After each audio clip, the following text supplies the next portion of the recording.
कि अगर बोया पेड़ बबूल का तो आम कहाँ से होए, और अगर आपने आम लगाया है तो आम तो बांटो तोए। अगर आपने आम लगाया है तो आम तो बांटो तोए, और खट्टा आम बता करके भाग न जाना कोई। अध्यक्ष जी, बार बार आम बबूल की बात करते हैं, तो अगर आपने आम लगाया है तो आप आम बांटिए तो सही। कि ऊर्जा जैसे गंभीर विषय पे आपने मुझे प्रश्न पूछने का अवसर दिया।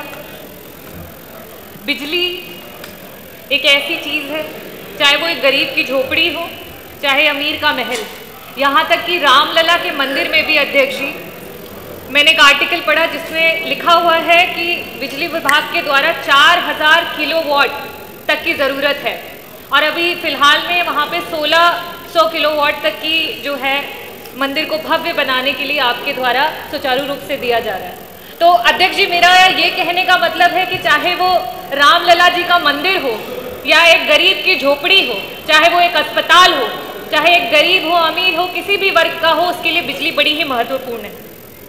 अध्यक्ष जी, जब भी जनता के महत्वपूर्ण मुद्दों पे सवाल होते हैं तो बार बार आम और बबूल की बात आ जाती है। तो मैं मंत्री जी का समय न नष्ट हो और साथ ही साथ सदन का भी महत्वपूर्ण समय न नष्ट हो, तो मैं ये कहना चाहूंगी कि अगर बोया पेड़ बबूल का तो आम कहाँ से होए, और अगर आपने आम लगाया है तो आम तो बांटो तोए। अगर आपने आम लगाया है तो आम तो बांटो तोए, और खट्टा आम बता करके भाग न जाना कोई। अध्यक्ष जी, बार बार आम बबूल की बात करते हैं, तो अगर आपने आम लगाया है तो आप आम बांटिए तो सही। और साथ ही साथ बिजली विभाग की कुछ परियोजनाओं की बात करूंगी, जो कि अभी मैंने देखा और अभी मंत्री जी कह भी रहे थे कि आपने थर्मल प्लांट्स और हाइड्रो प्लांट्स की बात की। घाटमपुर के यूनिट 1, 2 और 3, जिसकी आपने डेट दी कि आप 31 मार्च 2023, जुलाई 2023 और नवंबर 2023 में उसको शुरू करेंगे। ओबरा सी में यूनिट 1 और 2 की बात करी कि फरवरी 2023 और अक्टूबर 2023 में उसको शुरू करेंगे।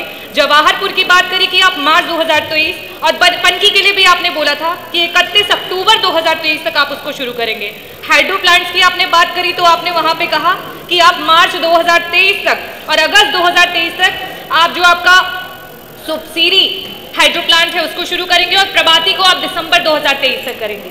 और साथ ही साथ आपने ये भी ऐलान कर दिया कि जो आपका भारत कोलिंग कोल लिमिटेड है, उसकी खदान में जो कोयला है आपको महानदी कोल लिमिटेड से लेके आ रहे हैं, जिसकी वजह से आपको 400 करोड़ तक का फायदा हो रहा है। तो अध्यक्ष जी, मेरा बड़ा ही स्पष्ट सा सवाल है, और मैं आकांक्षा करती हूँ कि जनता को और साथ ही साथ सदन में बैठे हुए प्रतिनिधियों को बड़ा ही स्पष्ट जवाब भी आएगा। मेरा पहला प्रश्न आपसे ये है कि जिन जिन परियोजनाओं को कागजी रूप से आपने गिना दिया है, उनमें से कितनी आपके प्लांट सुचारू रूप से आज काम करने लगे हैं, और साथ ही साथ 400 करोड़ का अगर आपको प्रतिवर्ष मुनाफा हो रहा है, तो क्या अब आप आम जनता को खिलाएंगे? और जिस तरीके से चाहे वो दिल्ली की सरकार हो या राजस्थान की सरकार हो, उन्होंने 200 यूनिट बिजली मुफ्त की पूरी जनता की, 100 यूनिट पहला जो उनके उपभोक्ता के होते हैं उनकी बिजली को माफ किया, तो क्या आप भी उत्तर प्रदेश की जनता को मुफ्त 300 यूनिट बिजली देने के लिए तैयार हो चुके हैं?